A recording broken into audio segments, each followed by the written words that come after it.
сейчас позвонить, подожди. Не звони, не звони. Я хочу заснять, как у них вопит звуки.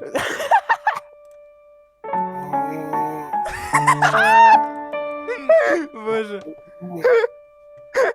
Уснула рано и спала сладко-сладко. Я просидел бы до утра у твоей кроватки и любовался тобой, как любовался Эдвард своей любимой Беллой, твоим прекрасным телом. И может я не сильный, как и он, не столь красивый, но я же отдал тебе свое сердце. Носи его возле своего. Ты же любишь эту сказку, а я ради тебя готов в ней поучаствовать.